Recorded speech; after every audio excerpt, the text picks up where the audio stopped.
Hello students. अपन देख रहे थे फोटोसिंथेसिस इन हायर प्लांट। इसमें अपना लास्ट टॉपिक है द फैक्टर्स अफेक्टिंग फोटोसिंथेसिस। अपन देखेंगे कि प्लांट के जो प्रोडक्ट हैं, ग्लूकोज बनता है CO2 से, H2O से, लाइट से, वो प्लांट की फोटोसिंथेसिस तो अफेक्ट करेंगे ही ना, क्योंकि उन्हीं से तो प्रोसेस चल रही है। वो कितनी मात्रा में प्लांट में प्रेजेंट है, उनकी इंटेंसिटी क्या है, वो कितने अवेलेबल हैं, वो प्लांट की फोटोसिंथेसिस रेट को इफेक्ट करेंगे। साथ ही प्लांट की स्ट्रक्चर कैसी है वो भी फोटोसिंथेसिस को अफेक्ट करेगी। तो आज अपन इसके बारे में देखेंगे। And understanding of the factor that affect photosynthesis is necessary. Photosynthesis को समझने के लिए उसके फैक्टर का इफेक्ट समझना जरूरी है अपने लिए। The rate of photosynthesis is very important in determining the yield of plant including crop plant. चाहे अपने प्लांट हो चाहे अपने फसलें हो, उनमें फोटोसिंथेसिस को देखने के लिए अपन को उसमें फैक्टर्स का रोल तो समझना पड़ेगा। Photosynthesis is under the influence of several factor, both internal and external. Photosynthesis में बहुत सारे फैक्टर होते हैं, उनमें अपन ने दो भागों में डिवाइड किया है, इंटरनल और एक्सटर्नल फैक्टर। तो सबसे पहले अपन देखेंगे प्लांट के इंटरनल फैक्टर्स को। इंटरनल फैक्टर्स में अपने the plant factor including the, ये 7 फैक्टर्स हैं प्लांट के। नंबर ऑफ लीव्स, प्लांट में जितनी ज्यादा लीव्स के नंबर होंगे फोटोसिंथेसिस उतना ही ज्यादा होगा। साइज ऑफ लीव, प्लांट में जितनी बड़ी साइज की लीफ होंगी फोटोसिंथेसिस उतना ही ज्यादा होगा।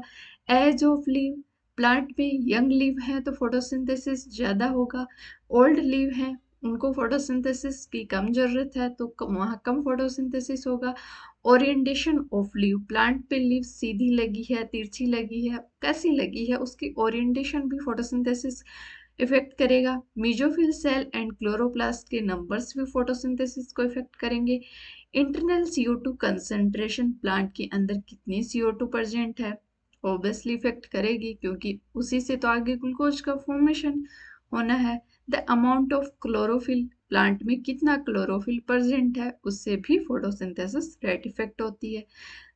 द प्लांट और internal factors are dependent on the genetic predisposition and the growth of the plant. Plant की जेनेटिक स्ट्रक्चर और प्लांट की ग्रोथ कैसी है उस पे भी फोटोसिंथेसिस डिपेंड करेगा। प्लांट की कैसी जेनेटिक स्ट्रक्चर है और कैसी प्लांट की ग्रोथ है उस पे तो फोटोसिंथेसिस डिपेंड करेगा। जैसे प्लांट की जेनेटिक स्ट्रक्चर अच्छी है, प्लांट की ग्रोथ अच्छी हो रही है, प्लांट में प्रॉपर लाइट मिल रही है, प्रॉपर CO2 मिल रही है, प्रॉपर वाटर, CO2, लाइट सब प्रॉपर मिल रहा है तो प्लांट में अच्छी ग्रोथ होगी। तो ये सारे फैक्टर तो प्लांट को, इन फैक्टर के साथ साथ प्लांट की ग्रोथ और प्लांट का जेनेटिक्स भी बहुत इंपॉर्टेंट रोल प्ले करता है।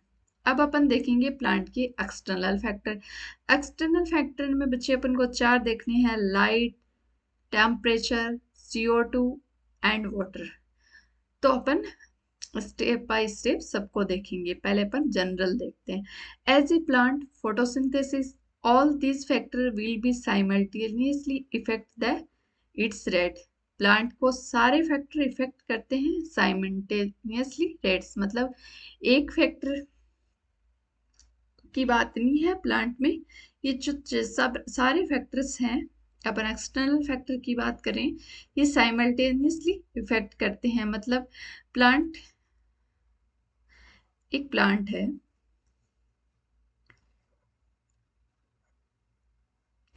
उसको बच्चे CO2 मिल रही है, H2O मिल रहा है और लाइट भी मिल रही है।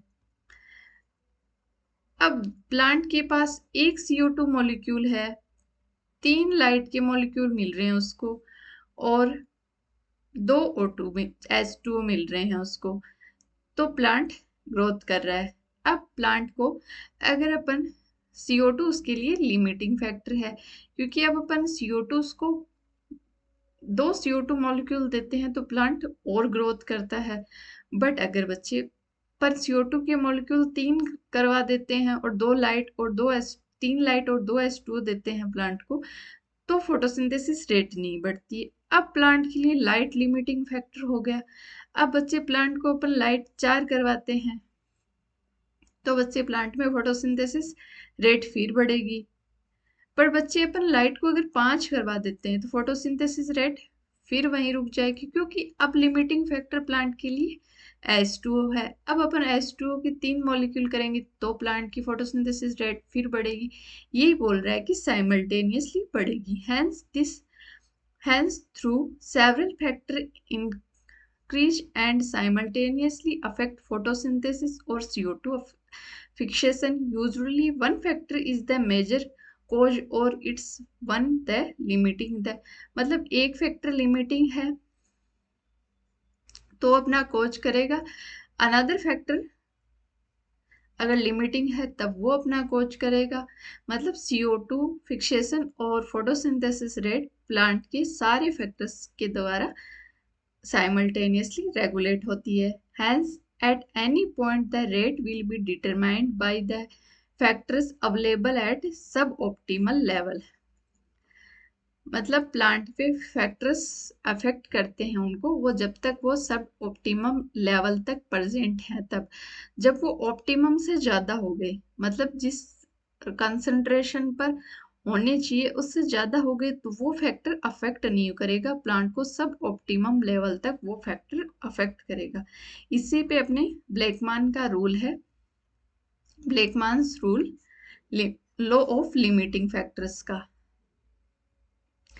बच्चे ये सेम यही बात बोल रहा है कि एक टाइम पे एक फैक्टर लिमिटिंग होगा, अगर वो ऑप्टिमम से ज़्यादा चला जाएगा तो अनदर फैक्टर लिमिटिंग हो जाएगा, वो फैक्टर लिमिटिंग नहीं होगा। The state the following in a chemical process is affected by more than one factor, then its the rate will be determined by the factor which is necessary to minimal value. It is the factor which directly affect the process, its quantity is changed. मतलब plant के लिए एक factor limiting है तब वो photosynthesis की rate को effect कर रहा है, बट वो ऑप्टिमल से ज़्यादा हो गया तो वो फैक्टर प्लांट की फोटोसिंथेसिस की रेट को रेगुलेट नहीं करेगा, अनदर फैक्टर रेगुलेट करेगा। एक टाइम पे एक फैक्टर प्लांट के लिए ऑप्टिमल होगा। प्लांट को सारे फैक्टर चाहिए, प्लांट को चारों फैक्टर चाहिए, प्लांट को CO2 भी चाहिए, टेम्परेचर भी चाहिए, H2O भी चाहिए, लाइट भी चाहिए, बट प्लांट को एक टाइम पे एक फैक्टर ही लिमिटिंग होगा। More than one factor then its rate will be determined by factor which is nearest to minimal value. Plant को एक से ज़्यादा फैक्टर इफेक्ट करते हैं, बट जो मिनिमम वैल्यू पर होगा वो इफेक्ट करेगा जो नियरेस्ट होगा मिनिमल के। It is the factor which directly affected the process is quantity. अब इसकी क्वांटिटी चेंज करेगी तो फैक्टर्स प्रोसेस इफेक्ट होगी और दूसरा फैक्टर लिमिटिंग हो जाएगा। अब अपन अपना फर्स्ट फैक्टर देखते हैं, लाइट। लाइट में अपन लाइट की क्वालिटी से अपन समझेंगे कलर या वेवलेंथ। जैसे रेड अपन ने स्टार्टिंग में देखा था कि रेड और ब्लू लाइट में फोटोसिंथेसिस ज़्यादा होता है, ये देंगे तो प्लांट में फोटोसिंथेसिस ज़्यादा होगा, बट प्लांट में ग्रीन लाइट में फोटोसिंथेसिस कम होता है। तो इससे आप समझेंगे कि प्लांट को लाइट की क्वालिटी है वो मैटर करता है। प्लांट को वेवलेंथ, किस वेवलेंथ का लाइट दी गई है वो प्लांट के फोटोसिंथेसिस में रोल प्ले करेगी। लाइट इंटेंसिटी से आप क्या समझेंगे कि प्लांट को किस लाइट की इंटेंसिटी से कितने मॉलिक्यूल दिए जा रहे हैं, वो होगी प्लांट की लाइट इंटेंसिटी। और इधर आप हो गया रेट ऑफ फोटोसिंथेसिस। अब देखो लाइट इंटेंसिटी जैसे जैसे बढ़ रही है प्लांट में फोटोसिंथेसिस बढ़ रहा है, बट ये ऑप्टिमम होना स्टार्ट हो गया और यहाँ प्लांट इस फैक्टर के लिए लिमिटिंग नहीं रहा, प्लांट अब अनदर फैक्टर के लिए लिमिटिंग रहा है। मतलब यहाँ तो रेट फोटोसिंथेसिस लाइट पे डिपेंड कर रहा है और यहाँ आपका ऑप्टिमम सब ऑप्टिमम वैल्यू आ गई और यहाँ आपके लिए लाइट ऑप्टिमम हो गई। अब यहाँ पे अनदर फैक्टर डिपेंड कर रहा है फोटोसिंथेसिस के लिए, ये फैक्टर डिपेंड नहीं कर रहा। नेक्स्ट है आपका the duration of exposure of light, light पे कितनी देर तक आप प्लांट को लाइट दे रहे हैं वो भी इम्पोर्टेंट है। अगर आप 1 आवर के लिए लाइट दे रहे हैं किसी प्लांट को और वो फोटोसिंथेसिस कर रहा है 100 ग्राम, यही आप 2 आवर के लिए लाइट देंगे और वो फोटोसिंथेसिस करेगा 200 ग्राम। अब बच्चे फोटोसिंथेसिस की रेट तो वही है 100 ग्राम पर ओवर, बट आपने टाइम ड्यूरेशन बढ़ा दिया प्लांट के लिए तो फोटोसिंथेसिस का बायोमास तो इंक्रीज हो रहा है ना, तो प्लांट के लिए ड्यूरेशन अगर आप बढ़ा देंगे तो वो भी फोटोसिंथेसिस की रेट को इफेक्ट करेगा।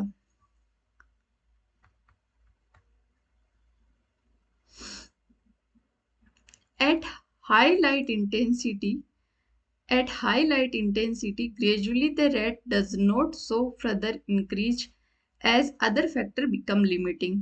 मतलब आप लाइट की इंटेंसिटी को आपने इंक्रीज कर दिया एक लिमिट तक, अब आपका लाइट फैक्टर लिमिटिंग नहीं है, अब अनदर फैक्टर लिमिटिंग है इसमें।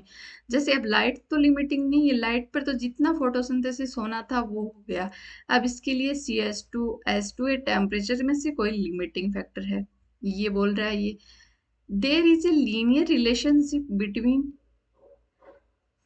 Incident light and CO2 fixation rate at below light intensity. मतलब बिलो लाइट इंटेंसिटी तक, यहाँ तक तो CO2 फिक्सेशन और लाइट का जो ग्राफ था वो लीनियर था, यही बोल रहा है ये the rate of linear relationship between incident light and CO2 fixation. Incident और लाइट और CO2 फिक्सेशन के बीच बिलो लाइट इंटेंसिटी जब तक ऑप्टिमम नहीं हुआ था तब लीनियर रिलेशनशिप था अपना। What is the interesting to note the light saturation occurs at 10% of the full sunlight। अब आप देखेंगे कि आपको लाइट इंटेंसिटी है उसका 10% ही प्लांट यूटिलाइज करता है, 90% तो उसके लिए वेस्टेज है। वैसे बच्चे प्लांट 1 से 2% यूज करता है फोटोसिंथेसिस के लिए, ये तो मैक्सिमम की बात कर रहा है, 10% तक कर सकता है, वैसे 1-2% तक ही करता है, कितना मैक्सिमम कर सकता है इसकी बात कर रहे हैं। जैसे आप 2-4 रसगुल्लों में आपका पेट भर जाता है, बट आप मैक्सिमम कितने खा सकते हैं, कंपटीशन लगा दिया जाए तो आप 10 रसगुल्ले तक खा सकते हैं ना, वैसी ही बात है कि 10% तक यूज कर सकता है। पर वैसे आप फोटोसिंथेटिक लाइट की बात करते हैं तब इतना ही बोलते हैं 1-2%। Hence except the plant is shade और in a dense forest light is rarely a limiting factor in nature. Dense और शैडो में जो प्लांट उगते हैं उसके अलावा आप नेचर में लाइट लिमिटिंग फैक्टर नहीं होती। जो कोई छाया में उग रहा है प्लांट या फिर किसी डेंस फॉरेस्ट में नीचे है जहाँ पे लाइट नहीं आ रही है, वहाँ पे तो लाइट आपको लिमिटिंग फैक्टर हो सकती है, बट ऐसे अदरवाइज नेचर में लाइट लिमिटिंग फैक्टर नहीं होती है। Increase in incident light beyond a point cause the breakdown of chlorophyll and a decrease of photosynthesis। एक लाइट इंटेंसिटी के बाद में आप एक पॉइंट के बाद में लाइट इंटेंसिटी को इंक्रीज करते हैं तो वो क्लोरोफिल को ब्रेक डाउन कर देती है और फोटोसिंथेसिस डिक्रीज हो जाता है, इसको अपन बोलते हैं सोलराइजेशन। आपने एनसीईआरटी में बच्चे यहाँ तक ही दे रखा है पर इस टर्म को अपन सोलराइजेशन बोलेंगे। इससे अपन क्या समझते हैं, लाइट से अपने क्या इलेक्ट्रॉन निकलेंगे, ये इलेक्ट्रॉन आपके फोटोसिंथेसिस में चले जाएंगे और H2 इन इलेक्ट्रॉन को बैलेंस करेगा। जब लाइट से 100 इलेक्ट्रॉन निकल रहे थे तो ये 100 फोटोसिंथेसिस में चले गए, तो 100 वो H2O ने बैलेंस कर दिए, इसकी कैपेसिटी है। अब आप और लाइट इंटेंसिटी इंक्रीज कराएंगे तो 200 इलेक्ट्रॉन निकाल दिया आपने, मान लो क्लोरोफिल से लाइट दिए तो क्लोरोफिल से 200 इलेक्ट्रॉन निकल गए आपके। तो वाटर इनको बैलेंस तो आपको 100 को ही करेगा, वाटर की कैपेसिटी इतनी थी प्लांट के पास बैलेंस करने की। तो अब ये 200 क्लोरोफिल से इलेक्ट्रॉन निकले हैं, वो बैलेंस नहीं हो पाएंगे आपके। तो इस बैलेंस नहीं हो पाएंगे तो क्लोरोफिल डैमेज हो जाएगा, इसको बच्चे अपन बोलते हैं सोलराइजेशन। अब बच्चे आगे देखते हैं अपन कि लाइट की प्रेजेंस में क्लोरोफिल का अरेंजमेंट कैसा होता है लीफ में। ये बच्चे एनसीईआरटी में स्टार्टिंग में जब आपको क्लोरोफिल पढ़ाया था, वहां पे एनसीईआरटी ने दे रखा है आपको कि कैसे क्लोरोफिल का अरेंजमेंट होता है एक लीफ में। तब तो अपन बच्चे नहीं समझ पाते थे, पर अब इसको समझ सकते हैं कि अगर हाई लाइट है तो क्लोरोप्लास्ट आपका ऐसा है, तो उसके साइड्स की वॉल्स पे आपका क्लोरोप्लास्ट प्रेजेंट हो जाएगा, तो इसको अपन पेरास्ट्रोफ बोलेंगे इस अरेंजमेंट को। अब लो लाइट इंटेंसिटी है तो प्लांट को लाइट चाहिए, तो क्लोरोफिल ऐसे आ जाएगा प्लांट लाइट की डायरेक्ट कांटेक्ट में, इसको एपिस्ट्रोफ बोलेंगे। और जब मॉडरेट लाइट है तो क्लोरोफिल सेल में ऐसे ही प्रेजेंट होगा, अपन उस अरेंजमेंट को, उससे कोई इसको फर्क ही नहीं पड़ेगा, जैसे रहना है वैसे रहेगा, एपिस्ट्रोफ कंडीशन बोलेंगे इसको। अब बच्चे अपन अगला फैक्टर देखते हैं इसमें, carbon dioxide. Carbon dioxide major limiting factor for the photosynthesis. अब बच्चे सारे फैक्टर नॉर्मल हैं तो CO2 प्लांट के लिए लिमिटिंग फैक्टर होता है। जैसे अपन बोलते हैं ना, सुहाना मौसम, जब लाइट भी है, वाटर भी है प्लांट के पास और टेम्परेचर भी नॉर्मल है, तब प्लांट के लिए नॉर्मली मैक्सिमम प्लांट के लिए लिमिटिंग फैक्टर होता है CO2।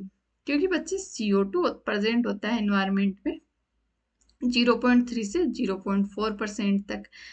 The concentration of CO2 is very low in atmosphere between 0.03 and 0.04% तक। Increase the concentration up to 0.05% can cause an increased CO2 fixation rate। 0.05% तक आप CO2 की कंसंट्रेशन इंक्रीज करते हैं तो CO2 फिक्सेशन रेट इंक्रीज होती है, but इसके आगे इंक्रीज करते हैं तो ये डैमेजिंग हो जाता है प्लांट के लिए। Beyond the level can be become damaging over the longer period. इससे ज़्यादा कंसंट्रेशन आप प्लांट के लिए CO2 के लिए ज़्यादा टाइम तक रखते हैं तो वो डैमेजिंग हो जाता है।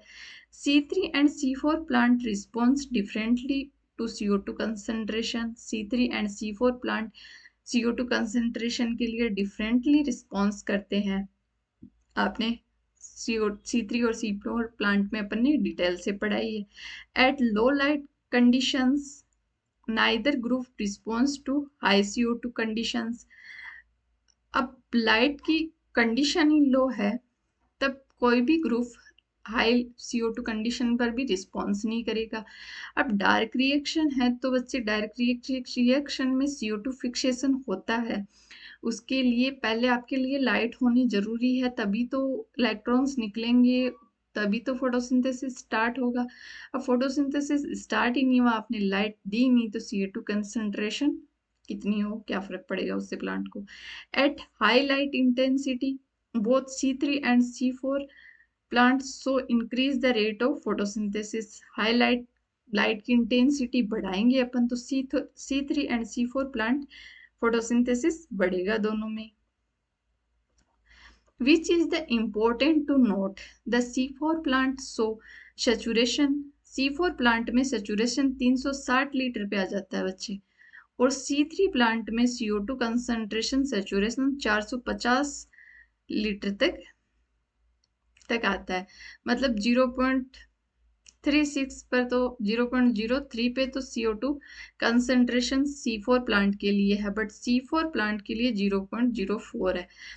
तो इससे आप समझेंगे कि C4 प्लांट तो के लिए तो जो इन्वायरमेंट में CO2 कंसंट्रेशन प्रेजेंट है वो सफिशिएंट है, बट C3 प्लांट में ज़्यादा कंसंट्रेशन पर वो ज़्यादा अच्छा रिस्पॉन्स करते हैं। इसलिए अपन जो ग्रीन हाउस में फूड लगाते हैं वो C3 प्लांट ही होते हैं मैक्सिमम। दस currently available of CO2 leaves is leaves is levels CO2 level is limiting to the C3 plant।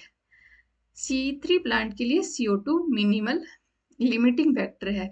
The fact the C3 plant responds to higher CO2 concentration by showing increased rate of photosynthesis leading the high productivity has been used the some greenhouse crops. अब CO2 concentration C3 plant के लिए बढ़ाएंगे तो अच्छा production देंगे, इसलिए अपन green house crops में ज्यादातर C3 प्लांट लगाते हैं। टोमेटो एंड बॉल पेपर, ये आपके बच्चे NCERT के एग्जाम्पल हैं। पैराग्राफ भी NCERT के हैं आपके डायरेक्टली।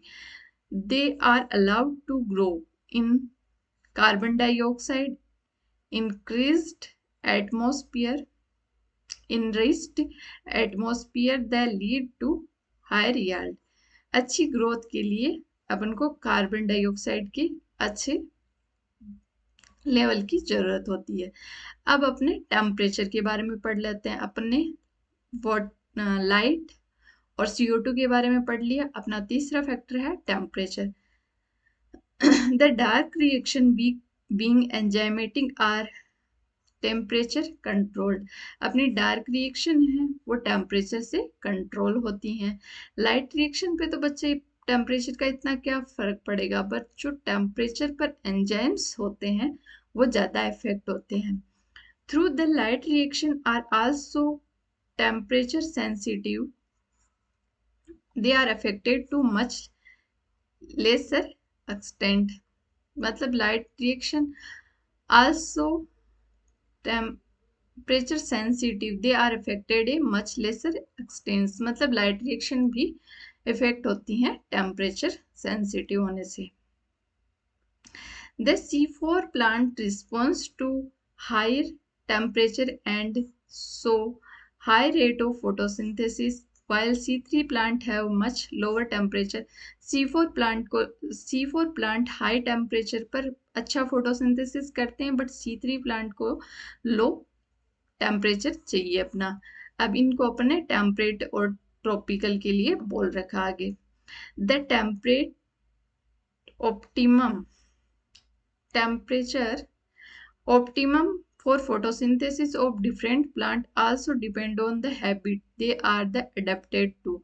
different plant के लिए के लिए टेम्परेचर के हिसाब से प्लांट अडेप्टेड हो जाते हैं। Tropical plant have a high temperature optimum than the plant adapted to temperate climate. Tropical plant हैं वो हाई टेम्परेचर के लिए अडेप्टेड हो गए टेम्परेचर क्लाइमेट में। अब अपना फोर्थ फैक्टर है बच्चे वाटर। वाटर बच्चे प्लांट में अपने देखने से भी पता लगा सकते हैं। अपन फोटोसिंथेसिस के लिए बोले उससे अच्छा है प्लांट पूरे प्लांट को इफेक्ट करता है फोटोसिंथेसिस। बोलने की बजाय अपन वाटर ऐसे बोलेंगे, वाटर की कम प्रेजेंस होगी तो पूरा प्लांट की इफेक्ट होगा। जैसे अपन प्लांट को देख के बता सकते हैं कि इसमें वाटर की सप्लाई पूरी हुई है या नहीं, बट CO2 टेम्परेचर या लाइट को देख के अपन नहीं बता सकते कि प्लांट के पास ज़्यादा है या कम। उसके इफेक्ट्स अलग होते हैं। Even through water is one of the reaction in the light